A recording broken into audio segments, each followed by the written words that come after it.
Hi friends, అందరికీ welcome back to my channel. Try చేద్దాం. అయితే ఈరోజు అయితే నేను కేక్ చేస్తున్నానండి. అది కూడా హోమ్ మేడ్ వితౌట్ మైదా. మా హస్బెండ్ బర్త్డే కోసం. పాప మా హస్బెండ్ అయితే పెళ్ళికి ముందు ఎప్పుడు కేక్ అయితే కట్ చేయడం కానీ బర్త్డే సెలబ్రేషన్స్ అయితే ఎప్పుడు లేదండి. ఆయన చదువుకోవడం అంతా హాస్టల్లోనే జరిగింది. ఈ వీళ్ళు హాస్టల్లో ఉండడం వల్ల వాళ్ళ పేరెంట్స్ అవైలబిలిటీలో ఉండేవాళ్ళు కాదు. కానీ మాకు మ్యారేజ్ అయ్యాక మాత్రం కొంచెం కేక్ అయితే నేను తయారు చేయడం, కట్ చేయించడం అయితే స్టార్ట్ చేశానండి. చూసారా, నేను ఎగ్స్ ఏంటంటే 2 ఎగ్సే తీసుకొని బీటర్తో బీట్ చేయకుండా మిక్సీకి వేస్తాను. నాకు అప్పటికే టైం లేదు. దాని తర్వాత షుగర్ పౌడర్ ముందే చేసుకున్నానండి, ఒక కప్పు నిండా.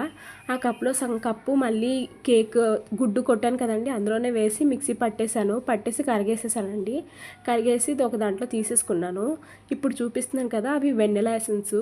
ఆ మూతలో 2 టైమ్స్ వేసానండి నేను వెన్నెలా ఎసెన్స్ ఫ్లేవరు. దాని తర్వాత పక్కన మీకు గోధుమ పిండి కనిపిస్తుంది కదా, అది గోధుమ పిండి అండి. ఆ గుంటగంటితో 3 సార్లు వేసాను గోధుమ పిండిని. కొలుసుకోవడానికి నా దగ్గర ఏం సామాన్లు లేవు, దాంతోనే కొలుసుకొని దాంట్లోనే మీకు ఇక్కడ పక్కన స్పూన్ కనిపిస్తుంది కదా, ఆ స్పూన్తో బేకింగ్ పౌడర్ వేసుకున్నానండి 1 స్పూను. తర్వాత ఇంకొక చిన్న స్పూన్ ఉంది, ఆ స్పూన్తో చిటికెడే పడుతుందిలేండి. ఆ స్పూన్లో చిటికెడ కంటే కొంచెం ఎక్కువ.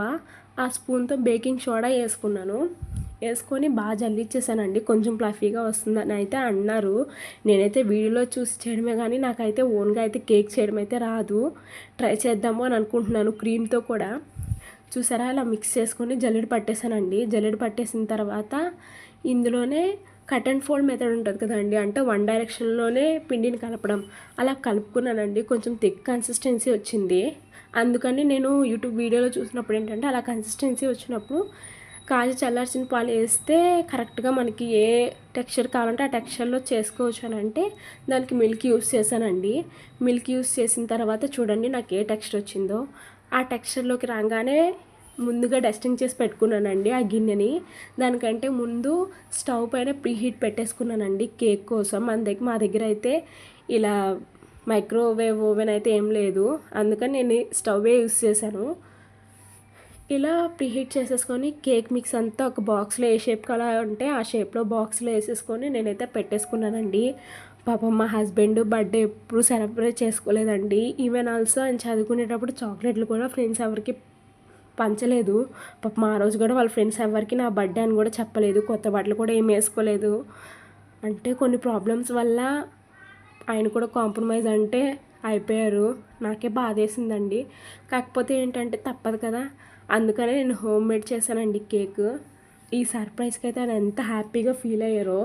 ఆయన అసలు అనుకోలేదు, విష్ చేసింది కదా ఏం చేస్తుంది అని అనుకున్నారు. ఆ టైంకి ఆయన బయటికి వెళ్ళారనమాట వాళ్ళ ఫ్రెండ్స్తో కలిసి. ఆయన వచ్చేసరికి వీళ్ళంతా క్యాండిల్స్ పెట్టేసి ఇలా కేక్ అయితే కట్ చేయించాను. ఆయన ఫేస్లో స్మైల్ అయితే నాకు ఎంత హ్యాపీ అనిపించిందో. ఈ చిన్నదానికి ఎంత హ్యాపీగా ఫీల్ అయిపోయానండి. చూసారా నేను కేక్ ఎలా పెట్టానో, మాటల్లో పడి చెప్పడం మర్చిపోయాను. లాస్ట్లో కేక్ అయితే ఎంత ప్లఫీగా వచ్చిందండి. నేను అనుకోలేదు అలా వస్తుందని. మీకు నా ఛానల్ నచ్చినట్లయితే లైక్, షేర్ అండ్ సబ్స్క్రైబ్.